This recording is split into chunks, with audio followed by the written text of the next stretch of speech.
Time to go over some coaching comments. Had Charles Lee on Wes and Walker last week, Josh Longstaff this week. What do they have to say about what's going on in Summer League? We'll talk about all of their comments and this. Don't have an update as of right now doing the podcast, which does kind of suck. You are Locked On Hornets, your daily Charlotte Hornets podcast. Part of the Locked On Podcast Network, your team every day. In a minute, cuz we live.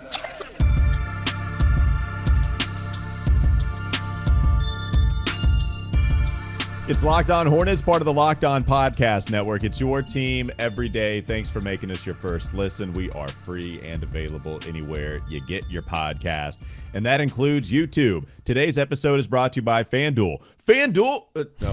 Wrong one. Make every moment more as playoffs wind down. The sports stop sporting like we want them to, but this summer, FanDuel is hooking up all customers with a boost or a bonus daily. That's right. There's something for everyone every day, all summer long.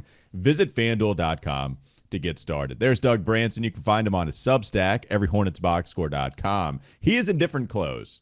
Savvy move. I'm Walker Mail. You can listen to me, WFNZ, every weekday from 12 to 3 p.m. I'm wearing the same. Not so savvy move.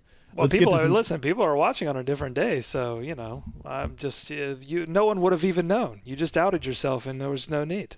I mean, I got the same shirt on. I can't go. People don't pay attention. Maybe they don't. Maybe they don't. Let's get through some comments here from not only Josh Longstaff, assistant coach, current head coach out in Vegas, but some comments that the actual head coach, Charles Lee, had about this squad just last week when I had a chance to talk with him about what's been going on, not only at the California Classic, but just overall this offseason. So we broke down some of his comments on LaMelo, how highly he thought of his offseason. LaMelo's been working really hard. We discussed that that's never really been the issue, despite some people trying to make it an issue, that he actually doesn't show effort. That's not true. Charles Lee is here to tell you that he absolutely does, and that's been something Steve Clifford told you as well.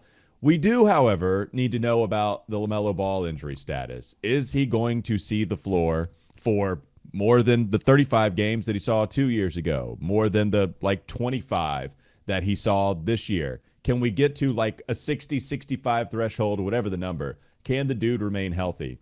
I go back to something I've talked a lot about.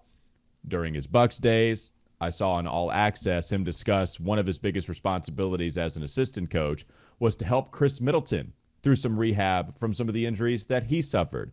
How much can a coach help with some of the injuries that these players endure over a regular season? Here's what Charles Lee had to say.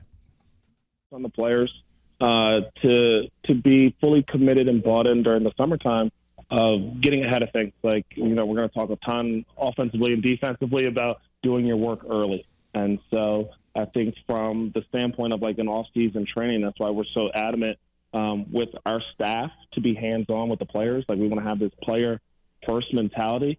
And that's why it's important for us all to be kind of working right now, getting together so that we can build up a good base for the season. And then I think during the season, it's on players to have the appropriate recovery routines. And then as a coach, I have to, map out and be able to manage the season really well. How much are we practicing after going on the road for a week? What are minutes looking like during the season? Are they playing long stretches, short stretches? And every player is different, and every player's load that they can take on is different too. So, but I definitely have to be mindful of that. And with Trent, who's our director of performance, and the rest of his staff, I think that we're going to outline a really good schedule to be able to manage the season, hopefully help these guys stay a little bit healthier.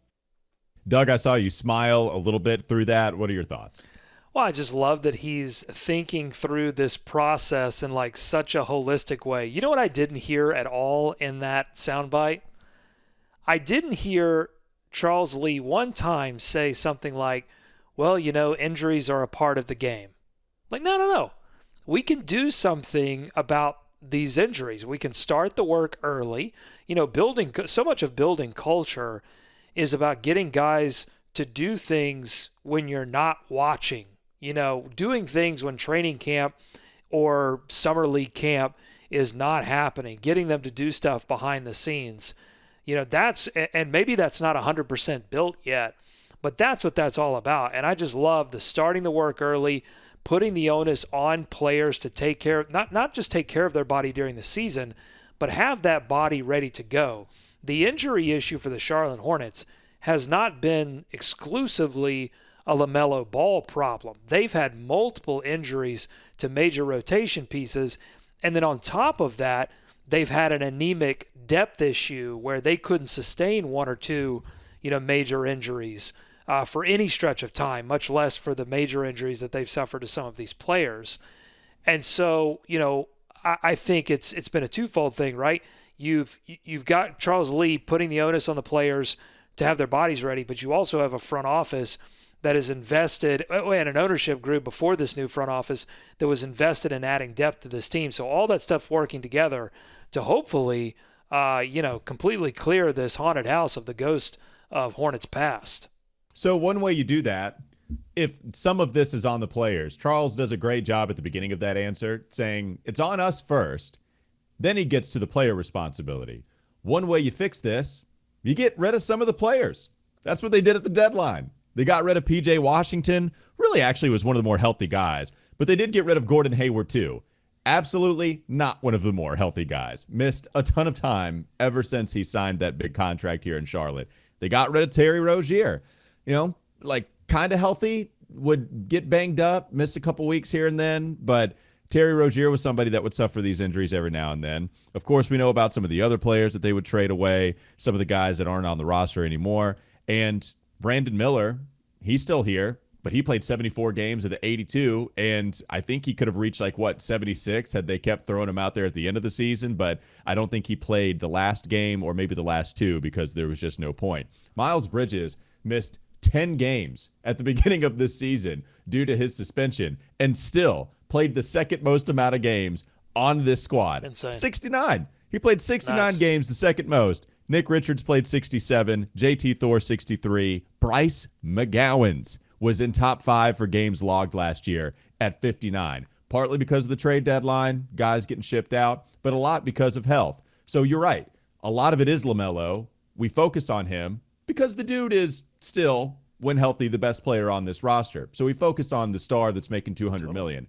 But you're right, it's not just LaMelo by any stretch of the imagination. It's Mark Williams, who's also an important part of the roster. They decided that when they finally invested in the center position. A lot of that goes to a Cody Martin, who was one of your better defenders, and we haven't seen him a lot. I don't even know if he's going to be a part of the rotation now that you go get Josh Green and other guys. So that's one way to do it. The other is hire a coaching staff and a front office that seems to understand this is a problem that we have some control over, and now we got to do everything we can to set a foundation to where this might not be a problem going into the next year. Feels like they've taken care of a lot of it. We just got to see the fruits of that labor going into next season with some of the guys still on the roster that did have injury problems last year. But they're thinking about it. I think that's the key takeaway. If you cannot listen to the clip that we just played and not have an idea that not just Charles Lee, but the entire organization is focused on solving this problem, a problem that has plagued them for 2+ seasons now. And he was, Charles Lee was explicit in that clip, and he was pointed in that clip about what needs to be done to address the problem. You have to think if he's doing that publicly, that maybe privately they're being even more pointed with their star Right. that's going to be making a lot of money about doing what is necessary to, maybe even if it's uncomfortable, if it's ankle braces or whatever, exploring all possible options to make sure that you're healthy and can stay healthy for an entire season long, because it's the name of the game. Injuries will happen. They've done some things to address the depth question, but it's not just about preventing injuries. It's about when you get injured, can you come back? Can you come back healthier? Can you come back ready to go? Can you stay off the injury list? All those things are super important. So yeah, I'm excited just to have someone in the captain's chair that is just thinking about these things and can like eloquently describe not just what the problem is, but what they're going to do about it. Mm-hmm. Do something, baby. Get the stick. Start to prod them a little bit. Coming up next on the Locked On Hornets podcast. Don't go to sleep on the Hornets just yet. We actually have some Summer League injuries to give you updates on with Josh Longstaff talking about that earlier today. But we also want to talk about Nick Smith Jr. This team They invested in Nick Smith Jr. and this new coaching staff. They think highly of him. We'll get to why we think that coming up next. Locked On Hornets.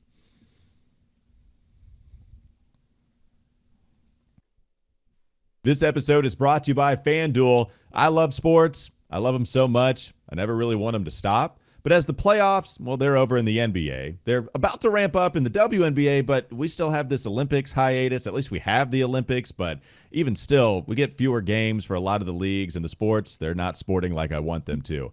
FanDuel, though, it does let me keep the sports going whenever I want to. All I have to do is open up the app and dream up bets anytime I'm in the mood. And this summer, FanDuel is hooking up all customers with a boost or a bonus daily. That's right, there's something for everyone, every day, all summer long. So head over to FanDuel.com and start making the most of your summer. FanDuel, the official sports betting partner of Major League Baseball. More Locked On Hornets ahead. Before we move on, Doug, did you remember to cut this thing and edit some of the stuff that happens going to the break and then from break, or are you going to make that a surprise again?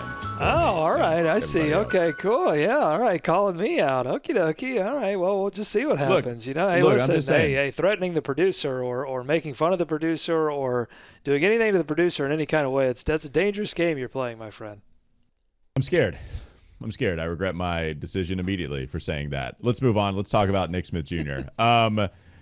We mentioned this the very last episode, right? It feels like Charles Lee and this organization, they think highly of him. And it wasn't Jeff Peterson that selected him. It wasn't even Gabe Plotkin or Rick Schnall. They weren't majority owner. Like we do know that apparently they did have their hand in the Brandon Miller selection, but maybe they didn't know as much about Nick Smith Jr. as they did about Vasa Micic, about Trey Mann once we got to the deadline. There were still some months that needed to pass. Either way, we've been pretty complimentary after what was a rough start in the Classic of NSJ, Doug, because even if the efficiency isn't there, you can see the growth and you can see that he cares. Like, give a bleep meter, it's at an all-time high. He gets frustrated when dudes make mistakes. I remember him shaking his head at a Salaun pass. Like, there was one that he wasn't in the right position, according to NSJ, based on the facial expression that he gave. They think highly of him, and Josh Longstaff shared some of those thoughts as well about, man, this guy can be a player. Here's what he said. He's been in the gym since we got there. Every day, every week. He's putting in the work. He spent a lot of time with Coach Lee and the staff. And I think the big thing for Nick is, like, he can score. He shot, 40% from three last year. We just want him to understand that he is much more than that. And we're putting him on the best player defensively. We're asking him to handle the ball and make more decisions. And he's been extremely open-minded to all of it. And, when you watch our games, you see after the first 4 or 5 minutes, like, he's tired. And it's not because he's out of shape. It's because we've got him doing everything. He's embraced it. We really, really like Nick and are excited about him. And I think we've seen some big-time growth from him over the past few weeks. Yeah, you could tell. I think basically we heard it pretty explicitly. They really like Nick Smith Jr. there. He said verbatim, but also with some of the responsibilities they have him going through. We knew about the on-ball stuff, Doug. That was pretty easy to see in Summer League. Perhaps it's because we just aren't as familiar with who the best players are for the opposition. But Josh is saying there, he's guarding the best player pretty consistently. They're putting him on that assignment, which I guess, call me negligent, whatever. Like, I didn't see that, but you look back on it and you're like, yeah, man, he's defending hard. Like, we did talk about some of the defensive stuff in the last episode, the possessions that we like. But how about giving him the toughest assignment? They clearly see a lot in this guy. Yeah, and I think that confirmed a lot of what we thought, which is that, they've asked him to do a lot more, and he's stepped up to that challenge. And he struggled with certain things, but that's what you would expect when you hand a guy significantly more responsibility than he's had in the NBA so far. You're going to expect that. It's all about giving them that and then seeing how they respond. And so far, Nick Smith Jr. has responded like a leader. And so this only gives him, I think, a running head start this summer. Now, a lot of it's going to depend on what he does as soon as Summer League is over, heading into training camp. But we could have come out of Summer League, and we still have a couple of games to go. But I think I'm confident in saying this before I've even seen the other games that he has to play. we could have come out of Summer League thinking, all right, Nick Smith Jr. is the same Nick Smith Jr. we saw last year. That guy's going to really struggle to find any kind of place on this roster, honestly. It looks like, Greensboro, back to Greensboro for him, buddy. But I think we're coming out of this going, I mean, you just mentioned Cody Martin. That's a big question mark. I think we're coming out of this going, look, Nick Smith Jr.'s got a shot at cracking this rotation with a great training camp where he's gotten even better at some of these other things, because it is going to be dependent on his scoring. I mean, he is going to have to. I mean, that is his one elite skill, and you can't be a guy with one elite skill and not being able to do that thing. So he's going to have to show that at lower volume, he can knock down shots. But if he keeps doing these other things, look, I mean, Trey Mann, Cody Martin, those are Seth Curry to a certain extent. I mean, that's his competition. There's going to be like that four-way battle probably for, 2 spots. But early in the season, we'll see what Lee does. But, I mean, typically early in the season, your rotation can be 10, 11 guys. So there's going to be a little bit of room for Nick Smith Jr. to come in with some, like 10 spot minutes or something and do something great and build up towards something. He's only 1 injury away, I think, 1.5, 2 injuries away from being – asked to do a little bit more. And I think the franchise is confident now that he can do that. He's also a trade away, man. Well, that's obviously, yeah. Yeah. I don't know if you saw the Zach Lowe piece, but it's something we should really talk about in a future episode. I'll mention just one paragraph here. So Lowe writes a piece on ESPN, and it's called The 7 Most Under-Discussed Teams in the NBA. He has it on his podcast as the WTF teams. Okay. So the Hornets are on this list. Mm-hmm. He has them in the category maybe better than they want to be. And then you scroll down all the way to the last 3 paragraphs. It reads this. Since Rick Schnall and Gabe Plotkin took over the team, the Hornets have taken the long view, offloading veterans for future picks. What happens if they win more than expected over the first 50 games? Would they move veterans in hopes of boosting their lottery odds? The last dismount sentence is, there's a lot of mystery and a lot of potential with this squad. So Nick Smith Jr. to me is a poster child of interesting piece on how they move at the deadline.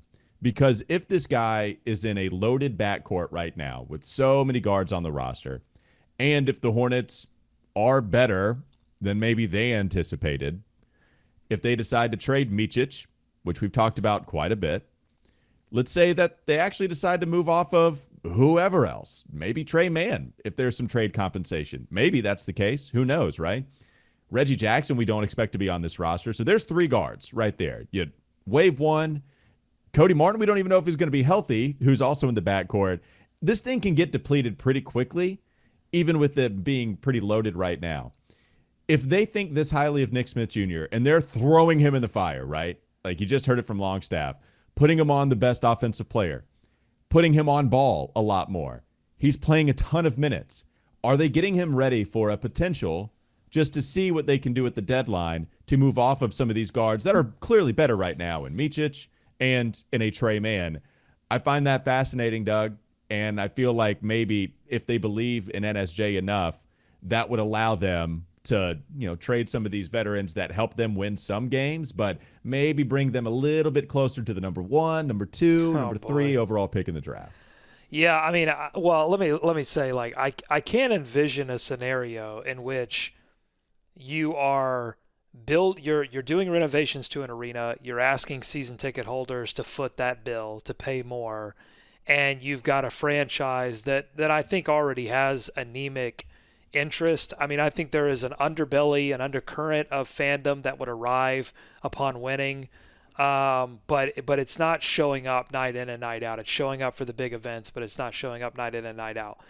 And so I can't imagine them winning a ton of games where it looks like, oh man, this might be a potential 6th seed or something, and then them pulling way back. I think this. Oh no, that would be too dramatic. We're talking like, are they battling for a 9 seed? Very Dallas Mavericks-esque to go get Derek Lively. Yeah, which I just wanted to clarify that because I think that would be. But I mean, maybe you do that in a franchise that has had any success in like 20 years. But I mean, to pull that away, I think would be an incredible move that would just sour the fan.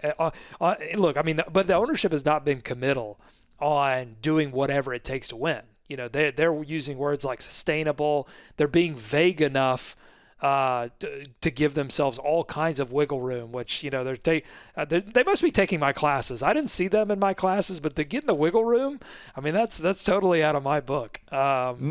So, yeah, I mean, but I'm totally on the NSJ. Well, here's the thing. I'm on the NSJ trade wagon on both sides of that argument. Like, I can see them trading a few guys, like maybe keeping Micic with the like wink Micic, you're just hold on, let us get into a position where we can move you. We will, just give us however much time before the trade deadline, and we'll make sure you get to somewhere you want to go.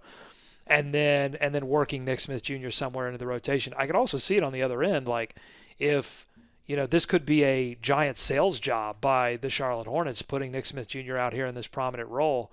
And, if they do need some extra help or extra assets down the line, teams, when they're giving up assets, they're looking for one of two things. They either want you to take back a bad contract or they want some young talent.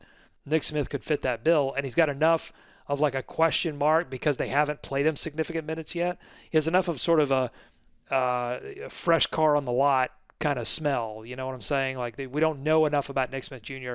to make any definitive statements about what he could be. You can sell that type of player in a trade. Yeah. All right. We'll see what happens with Nick Smith Jr. Speaking of some injuries and parts of the future of this team, let's go to the next segment coming up on Locked On Hornets. Don't go to sleep on the Hornets just yet. For the status of some of these guys that have suffered injuries in Summer League. We'll get to that in just a moment. Last segment, LOH. All right, so we've had a couple of injuries here in Summer League. Tidjane Salaun, you saw the jokes on Twitter immediately after he suffered the laceration. Great, he's a Hornet through and through. Summer League mode, regular season mode. We're ready to go. He actually suffered a couple, and that's why his minutes were limited in the first two games. Then he sat out the third game out in Vegas. I asked Josh Longstaff about his status going into Friday night's game against Portland. Here's what he had to say. He was held out just as precaution for his left knee laceration that he had. And the medical staff does a really good job updating us every single day. They're really connected and, ingrained in what we're doing. So they'll let us know going forward, but that's why he didn't play yesterday. Okay, so no designation on whether he'll suit up against Portland? No, not yet. We haven't had those conversations. We're off today. Okay. We played the last 2 days, so off day, kind of, let those guys spend a little bit of time with them, and then we'll get the update tomorrow. So unfortunate, maybe by the time you're watching this, we actually do have an update, but don't have an update as of right now doing the podcast, which does kind of suck. I know this is when you were about to get frustrated, right? If it was going to be a second game that he's held out, Doug, this is where you started to question the handling of Salaun. Is that still true? Well, it's just like, what are we doing? We need to see the kid play, and the kid needs to play. This is valuable experience. This is an opportunity. Summer League is an opportunity to make all the mistakes in the world. And yeah, people will overreact. People will judge you for it, but it doesn't matter in the grand scheme of things. But you want to make those mistakes then, as opposed to minutes that he's going to get in the regular season when it's actually affected. If he gets those minutes, it's going to affect you one way or the other. I think it's, in some of the other bites, and you may play those next week. They are excited about Salaun. They like it's pretty clear, I think. Obviously, there's upside there. Maybe there's not we make echoes of freakiness, Giannis. We make those kind of comparisons. And really, I think it's like a body type comparison. It's an intensity comparison. It's not necessarily an athletic comparison. Like, maybe not yet. It doesn't look like Salaun is, super jump out of the gym guy. But we don't know because we just haven't seen enough. Like, we haven't seen this guy play 20-plus minutes yet, I think, right? I don't think he's played 20 minutes. Yeah, no, we have. I think we have like 25, 26 minutes. Probably more than that. But well, no, I meant in a single game. I'm sorry, in a single stretch. I think it's been it was like 18 and then 14 or something. So, I just want to see this guy play where because he's been in, and then as soon as he makes a goof, it seems like they pull him out. And I don't think they're pulling him out because of the goof. It's just the number of the stretches that he's played have been kind of short. I really want to see how he manages okay, I made this error. Now I've got to kind of string together a couple of good possessions. I just want to see more of that. Well, I wonder if that's more of an accountability thing too. Remember, I mentioned that in the Classic with Nick Smith Jr. There was a defensive breakdown from him, and they took him out, and there was this communication between Charles Lee, who was coaching at the time, and NSJ, and not that it was any kind of real beef. I just wonder if that's, hey, like, was it Coach K who said the greatest motivator was the bench? I wonder if Charles Lee subscribes to that theory. If you mess up, you might be raw. I want you to play through some mistakes, but also if you make a big one, here's the bench. Don't do it, and then you'll get out there. I don't know. I have no clue. I don't know. I mean, again, I think all of Salaun's mistakes now are not mistakes of I wasn't thinking or I was not trying hard enough or, whatever. All of his mistakes are that he's trying too hard, that he's not comfortable. And I think that was a word that Longstaff uses, that, once this guy gets comfortable, I don't think the franchise exactly knows what Salaun is fully capable of until he gets comfortable, which is why I think the minutes are important. And it's why teams draft guys that are projects that are 18 years old. It's because there's high risk there, but you can get them into your system early, and if you are really confident in your player development skills, you can mold Salaun into the exact type of player you want and need that fits within your system. And so that's kind of the exciting piece of this.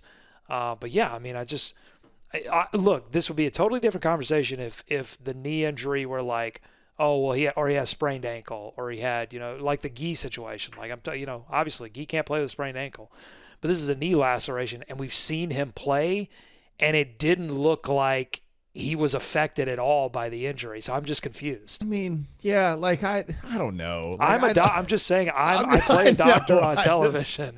Who knows, man? In fact, my baby lets me play a doctor all the time. I'm Dr. Dad. It's true. I do like those credentials. I'm medically licensed by my baby.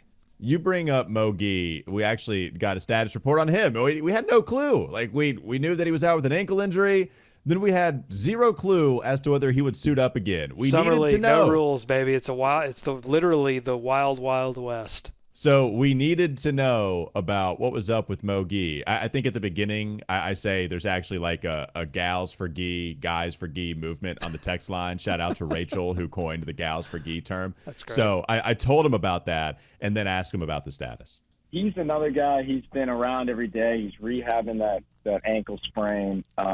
He's been an incredible teammate through this whole thing. He's, been in every film session, practice, sitting there on the bench with the guys, and he's working like he's going to try to come back. I think we're taking it one day at a time right now. So for his sake, because he did play so well at the beginning in Sacramento, I hope he gets himself right and gets to get another game, under his belt. But honestly, he's taking it one day at a time, and we'll just kind of see where it falls. Looks like we got a shot, Doug. I mean, he's not shut down. There is a possibility that he could play against Portland. If he does, that would be great. Even in the 5-game sample we got in game 2, he might have put up, I don't even know if he put up a shot, to be honest, but there was a block, and then he got hurt. So even defensively, he was still active. We really liked what we saw in, 30 minutes of play for him in 2 games. Yeah, I would love to see him one more time, just one more. It's funny, the contrast between those two clips and the different context of the players involved. So if Salaun is a 6th overall pick, project, long-term, buy-in from the organization, and you've got Longstaff saying, well, listen, we're checking in with the medical team, and they're telling us, and, we're listening to them, and da-da-da-da-da. And then you get to Gueye, and it's like, yeah, listen, we hope Gueye gets back, or it almost sounded like we're kind of waiting on Gueye to, give us an opportunity to take a look at him again. I hope that Gueye gets back as well. I hope that even if he doesn't get back, that they throw in Exhibit 10, they continue the experiment and don't let another team come and snatch him up. But we continue this experiment into training camp and allow him to get some kind of opportunity to make an impact and fight for one of those two-way spots. They don't have to rush to make those two-way calls, I don't think. So, hoping we get to see more of Gueye for sure. That'd be great. All right, that'll do it for Locked On Hornets. Thanks for making us your first listen. We're free and available anywhere you get your pods, and that includes YouTube. We're almost at 7,000 subscribers. Just help us get to that moment. Like, just give us 7,000. Keep subscribing, and even if you want to, I don't know if unsubscribing and then subscribing again helps YouTube. I think it does for the podcast. So if you're bored, you can just unsubscribe, subscribe, unsubscribe, subscribe. I mean, don't forget to land on subscribe. Yeah. Don't do it a bunch of times. Yeah. Grab a beer and forget to get to the subscribe again. We don't want you to miss any. Hey, programming note, folks. I'm going to be out on vacation all next week, so I think you're going to see me for one day at least, but you're going to get a big dose of Walker Mail, unfiltered, uninterrupted. Embrace it. He's going to get to talk as much as he wants. So I'm doing all my interrupting right now. I'm going to outsource some of the work, though. I'm going to ask Nada. I'm putting him up for this. I'm going to ask David. I don't know if he's at the beach again. I'm not sure. But I'm going to be asking a couple people to help me out. But no Doug, because he's going to be on vacation. So lots of me. But you should still check out his Substack, everyhornetsboxscore.com. You can keep up with him, at least in future moments when he's working there. Also find his subtext. I like the idea of people texting you when you're on vacation. So still, find the subtext information, and you can harass Doug while he's on vacay. That's fine. I'll just say, I was cheering for the Hornets to go perfect in Summer League. But, if they don't have an extra, couple of games in Las Vegas while I'm out on vacation, I'm going to be okay with that. Okay. If Mo Gueye plays, goes for 30, they give him a two-way immediately, I'll call you for an emergency pod. Okay. I'm Walker Mail. Listen to me, WFNZ every weekday. An emergency pod. An emergency in an emergent Gueye pod. Trying to make that work. There we go. Have a great rest of your day. Have a great weekend. We'll be back with you on Monday. Bye-bye.